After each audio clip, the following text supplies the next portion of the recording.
Gara-gara dua orang lah, Bung Karno dan Bung Hatta, hari ini kita semua bisa tahlilan dengan bebas. Kalau teks proklamasi tidak dibaca, mungkin kita tidak bisa seperti ini sampai hari ini. Maka sepanjang kita masih melakukan kebaikan-kebaikan, semua kebaikan yang kita lakukan, beliau insya Allah akan dilimpahi keberkahan oleh Allah Subhanahu wa Ta'ala. Indahnya apa? Ternyata Bung Hatta ini cucu dari seorang mursyid Torekoh Naqsyabandiyah. Saya sempat baca, bukan kaleng-kaleng kalau agama beliau kuat, karena memang nama beliau Muhammad Atha kalau tidak salah itu.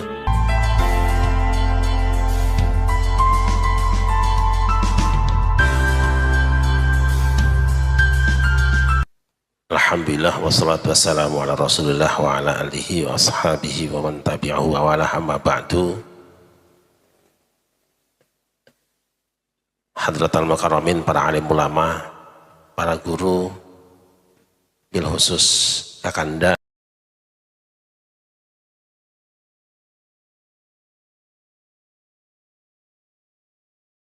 Dr. Kiai Haji Mujib Kulyubi, sarjana Al-Quran, para pilih sepuh, dan para kiai, teman-teman dari PT IKI Jakarta, juga dari Padepokan Dakwah Sunan Kalijaga. Alhamdulillah dengan izin Allah pada malam hari ini kita semua dipertemukan untuk kesekian kalinya di samping makam salah seorang proklamator kita, Bung Hatta. Mudah-mudahan kehadiran kita di tempat ini membahagiakan beliau. Salawat dan salam kita sanjungkan ke haribaan baginda Nabi besar Muhammad sallallahu alaihi wasallam beserta segenap keluarga dan sahabatnya, juga tercurah pada kita semua selaku umatnya yang selalu berusaha dan berupaya untuk berjalan sejalan dengan sunnah-sunnahnya. Moga-moga di balik kekurangan amal kita kelak yaumul kiamah kita semua mendapatkan syafaatnya. Allahumma amin ya rabbal alamin. Terima kasih yang tidak terhingga kepada teman-teman semua yang berkenan menemani saya berada di sini. Bil khusus juga kepada Pak Dedi dari apa namanya tuh di Jakarta Timur ya, Pak Dedi dengan Ibu yang berkenan menyediakan makan malam kita insya Allah malam ini. Semoga Allah Subhanahu wa Ta'ala berkahkan usia dan hartanya semua, dan diberikan anak keturunan yang soleh dan solehah.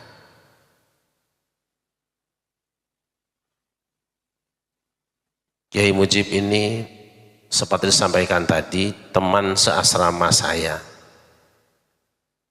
asrama 3 PT IKI, dan beliau termasuk yang mengkader saya di PMII. Jadi ngaku tidak ngaku, salah seorang yang membuat saya begini ya beliau ini. Alhamdulillah beliau menjadi rektor Universitas Nahdlatul Ulama Indonesia. Tentu saya bangga di asrama yang sangat sederhana, mandi ngantri, tapi telah lahir banyak orang-orang yang berguna untuk orang banyak. Baru kemarin juga adik kelas saya Jazilul Fawaid mendapat anugerah bintang Mahaputra dari Presiden Republik Indonesia. Belum lagi beberapa orang yang juga jadi rektor.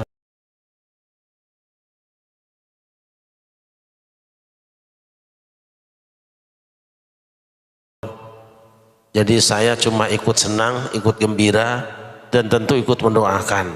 Mudah-mudahan manfaat-manfaat yang beliau berikan kepada anak-anak bangsa benar-benar diterima di hadapan Allah Subhanahu wa Ta'ala. Hamba Allah yang dimuliakan, hatiku insya Allah akan kita gulirkan untuk keliling seluruh Indonesia. Kemarin saya sudah bicara dengan Rektor IKI dan Direktur Pasca Sarjana. Saya bilang nanti ada segitiga PT IKI dan Padasuka. Insya Allah kita akan gelar di beberapa tempat haflah tilawatil Quran seperti ini. Kalau tadi Kiai Mujib menyebutkan bahwa saya ini orang Nahdiyin, itu tidak salah, tapi hari ini saya sudah menjadi anggota ISIS. Islam sepenuhnya, Indonesia seutuhnya. Saya juga pernah menjadi anggota HTI, Hizbut Tahlil Indonesia. Insya Allah kalau pada suka orangnya nggak macem-macem, orangnya tidak neko-neko, sederhana sekali. Islamnya pasti, NKRI itu nggak bisa ditawar. Maka pada suka tidak pernah mempersoalkan apa partainya, apa pilihannya, siapa capresnya, tidak ada. Tetapi kalau ada yang mengganggu NKRI, maka pada suka tidak boleh diam. Tidak usah ngobrol ke saya, berangkatlah berjuang. Dulu orang-orang Yahudi pernah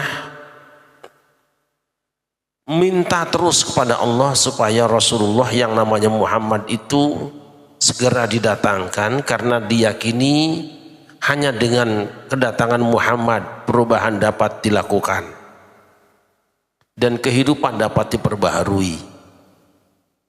Tetapi sangat disayangkan ketika Kanjeng Nabi Muhammad sallallahu alaihi wasallam yang kadang-kadang kalau mereka berdoa tangannya ditumpangkan di atas kitab suci yang ada nama Muhammad, ditawasuli, ketika beliau datang mereka malah mengingkari.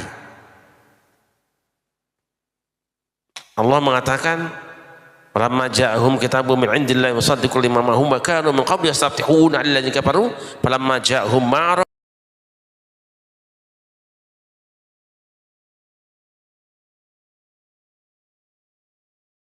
kafaru bih fala'natullahi 'alal kafirin. Ketika datang kepada mereka satu kitab, maksudnya Rasul dari sisi Tuhan mereka yang membenarkan apa yang mereka bawa, sementara mereka dulu senantiasa meminta kemenangan kepada Allah atas orang-orang kafir. Tetapi ketika dia yang mereka minta datang itu benar-benar datang kepada mereka, mereka mengingkarinya. Fala'natullahi 'alal kafirin, maka orang kafir itu ditimpa laknat Allah. Sudah ditunggu-tunggu, tetapi ketika datang malah diperlakukan dengan kekufuran, sikap kufur, dilaknat Allah. Apa maksudnya? Kita bangsa Indonesia entah berapa puluh tahun menginginkan datangnya kemerdekaan, karena kita bermimpi ingin punya negara sendiri, ingin bisa mengatur hidup sendiri. Tetapi falamma ja'ahum ma'arafu kafarubih. Tidak sedikit di antara kita ketika kemerdekaan yang kita tunggu-tunggu datang itu, kita memperlakukannya, menyikapinya dengan sikap kekufuran. Salahkah jika kemudian Allah melaknat kita semua? Maksud saya begini, bahwa kita semua memang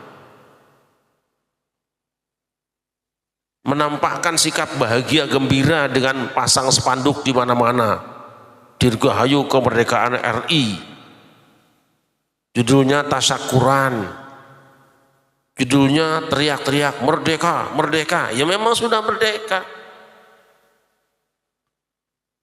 Lomba-lomba diadakan di mana-mana.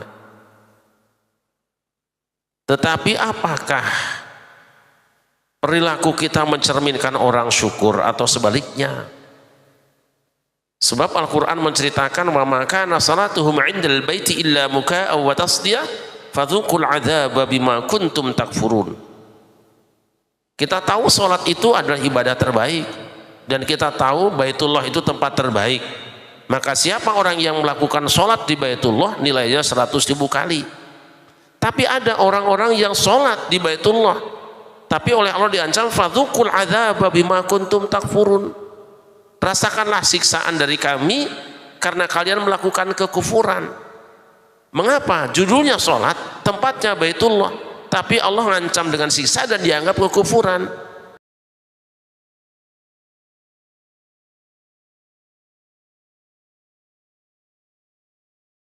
Sebab tengah-tengahnya illa muka wa tasdiyah. Salat mereka itu judulnya memang salat, tetapi prakteknya bersiul dan bertepuk, kadang-kadang tari telanjang. Jadi yang menyebabkan Allah marah itu judulnya ibadah, judulnya baik, tapi prakteknya bertentangan dengan judulnya. Bisa jadi satu saat kita akan melakukan tindakan dengan judul syukuran tapi isinya kekufuran. Dimulai dengan baca Al-Fatihah, kemudian tampil qori, sambutan-sambutan, tapi ujung-ujung acara dilanjutkan dengan kemaksiatan. Kita tentu tidak ingin mengatakan siapapun melakukan maksiat. Bagi saya hiburan tetap hiburan, maksiat tetap maksiat, taat tetap taat, berbeda. Karena hiburan diperbolehkan sebab hiburan itu merupakan hak orang-orang yang habis bekerja, dan salah satunya adalah menunjukkan kegembiraan. Nah, hamba Allah yang dimuliakan, ada orang yang berpikir tentang keselamatan dirinya, ada orang yang berpikir tentang keselamatan keluarganya, tapi ada orang-orang yang satu diri tapi bekerja dan memikirkan kebahagiaan orang yang lebih banyak. Salah satunya adalah yang di belakang saya ini, Bung Hatta. Beliau tidak bekerja untuk dirinya, tidak membela keluarganya. Yang beliau teriakan adalah atas nama bangsa Indonesia. Jadi kebahagiaan kita semua hari ini yang kita nikmati, yang beliau perjuangkan. Jadi kalau malam ini minimal setahun sekali kita berada di sini, ingin barangkali kita menampakkan bahagia. Meskipun tidak datang, tentu saja beliau sudah tahu, karena di alam barzah beliau diberitahu. Dan tadi Kiai Mujib nanya ke saya, apakah keluarganya tahu? Tidak. Saya memang tidak mengundang dan tidak minta izin kepada keluarga beliau. Mengapa? Yang pertama, takut merepotkan, dan yang kedua, kita merasa bahwa beliau bukan milik keluarga lagi, tapi milik bangsa. Maka siapapun boleh merasa bahwa beliau adalah miliknya juga. Jadi kalau malam ini dan kesekian kalinya kita ada di sini tanpa minta izin keluarga, karena saya merasa milik kita juga Bung Hatta ini. Nah, hamba Allah yang dimuliakan, benar kata Kiai Mujib tadi, bagaimana kita akan bisa berkegiatan seperti ini kalau tidak aman? Ya, saya pernah mengatakan di ulang pertama dulu di sini, gara-gara dua orang lah, Bung Karno dan Bung Hatta, hari ini kita semua bisa tahlilan dengan bebas. Kalau teks proklamasi tidak dibaca, mungkin kita tidak bisa seperti ini sampai hari ini. Maka sepanjang kita masih melakukan kebaikan-kebaikan, semua kebaikan yang kita lakukan, beliau insya Allah akan dilimpahi keberkahan oleh Allah Subhanahu wa Ta'ala. Indahnya apa? Ternyata Bung Hatta ini cucu dari seorang mursyid Torekoh Naqsyabandiyah. Saya sempat baca, jadi bukan kaleng-kaleng kalau agama beliau kuat, karena memang nama beliau Muhammad Atta kalau tidak salah itu.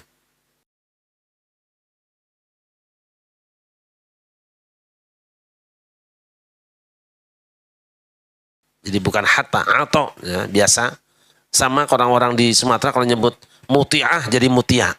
Sekarang putrinya kan Mutiah Hatta. Sebenarnya Muti'ah itu. Cut Muti'ah, wanita yang taat. Jadi sekali lagi tidak perlu kita panjang kalam di sini, karena perlunya kita di sini mendoakan beliau ya. Semua yang kita lakukan untuk beliau, mudah-mudahan dengan kita mendoakan beliau, keberkahan dan fadilahnya Allah limpahkan pada kita semua, sehingga anak-anak kita akan mewarisi kesalehan dari Bung Hatta, tentu bersama Bung Karno.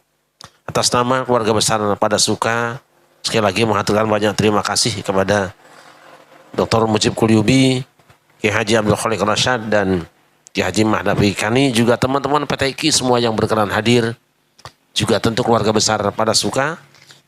Mohon maaf jika penerimaan dan pelayanan kami semua kurang berkenan. Insya Allah ke depan mungkin kita, kalau tidak di sini pakai lampu, mungkin kita di depan saja di sana, supaya syiarnya lebih nyaman. Tetapi memang namanya kuburan ya kudu hening seperti ini ya. Ini seperti ini. Saya kira itu saja sambutan saya malam ini, tidak banyak-banyak. Mudah-mudahan sambutan sedikit ini bermanfaat buat kita semuanya. Kalau ada yang namanya belum kesebut, saya mohon maaf ya teman-teman. Oh, ini Ontelis terutama. Ontelis ada teman-teman saya dari Ontelis. Nah, ini beliau ini Ontel dari bos ya. Sob ya. Sob. Nah, sepeda apa? Sobat Ontel Banten, tadinya bos Bintaro, Ontel Solidarity, sekarang dibalik. Karena sudah zaman terbalik ya. Bos ya. Sob Solidaritas Ontel Banten.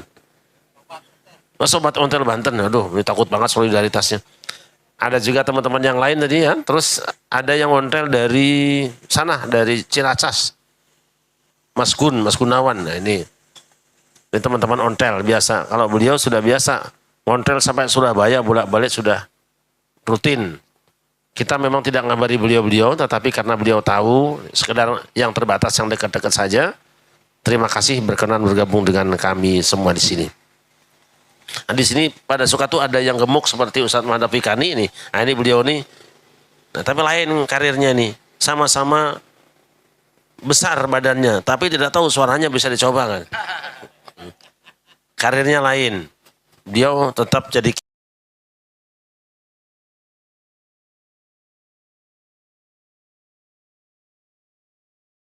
kiai plus dukun. Di sini juga ada yang kurus, kori kita Kiai Haji Abdul Khalik Rasyad. Di sini juga ada yang kurus, itu Mas Tikno. Saya tidak tahu suaranya sama enggak. Lain. Mas Tikno itu tugas daripada Suka itu membuat perguruan silat namanya Kalimaya. Kalimatullah hiyal ulia. Saya beri nama Kalimaya karena Kalimaya itu Al-Quran, Kalimatullah hiyal ulia. Dan ciri Kalimaya itu dari jauh kelihatan hitam, tapi kalau didekati ketahuan banyak warna di dalamnya. Itulah pada Suka. Kelihatannya hitam semua, tapi dalamnya jangan coba-coba. Apapun bisa dimakan. Gitu. Dan anak-anak yang sudah lulus dalam tahap tertentu, beliau ini bertiga dengan Pak Edi Parianto dengan Mas Yudi. Itu urusan pendekarnya. Nanti kalau yang sudah lulus, Kiai ini kita kasih gelar namanya Jawara. Jaga Wibawa Nusantara. Kalau soal ke NU-an jangan tanya lah, ini sudah NU sebelum lahir. Sudah NU sebelum lahir. Insya Allah semuanya Ahlussunnah wal Jamaah dan kita semuanya seperti ini. Nah kalau di antara dukun yang datang ini Pak Leon, ini dukun ini jelas nih. Saya tidak ragu-ragu menggunakan istilah dukun, bahkan saya berharap satu saat istilah dokter diganti dengan dukun. Kalau perlu Profesor Doktor ganti dengan Kiai Haji. Jadi Kiai Haji itu menurut saya setingkat dengan Profesor Doktor. Kan haji itu jenjang karir. Gitu, pendidikan lah. Haji itu pendidikan. TK-nya sholat, syahadat. SD-nya sholat. SMP-nya zakat. SMA-nya puasa. Nah, haji itu adalah doktornya, puncak perguruan tingginya. Nah, kalau sudah pinter ngajar di masyarakat, jadi kiai. Jadi Kiai Haji sebenarnya profesor doktor itu. Jadi formalnya adalah haji, non formalnya adalah kiai. Jadi Kiai Haji itu profesor doktor. Kalau satu saat bangsa ini berani memunculkan seperti itu, luar biasa. Tapi sangat disayangkan kita malah justru menggunakan bahasa-bahasa yang bisa dipakai orang. Syekh, ya, lebih senang nih Syekh. Dulu saya dapat gelar Syekh juga ya di kampus ya, tapi nggak saya pakai lah. Baik, saya kira itu saja. Sekali lagi terima kasih, mohon maaf jika ada hal yang kurang berkenan. Karena kita tahu malam ini tentu banyak di antara saudara kita juga yang aktif di tempat lain. Kita akan segera melanjutkan acara setelah ini. Kita tabur bunga ke dalam bersama-sama ya, tabur bunga. Tapi sebelum itu nanti kita akan closing doa hadiahnya. Hadiah kepada Bung Hatta oleh dua orang ulama kita. Kiai Jamil, Kiai Haji Muhammad Jamil, kemudian nanti closing oleh Bapak Haji Mahali. Sekira itu, selesai acara kita jangan pulang dulu. Seperti biasa kita akan pidato, ya, ngopi dahar dan foto-foto. Nah itu. Hasbunallah wa ni'mal wakil. Assalamualaikum warahmatullahi wabarakatuh. Waalaikumsalam warahmatullahi wabarakatuh.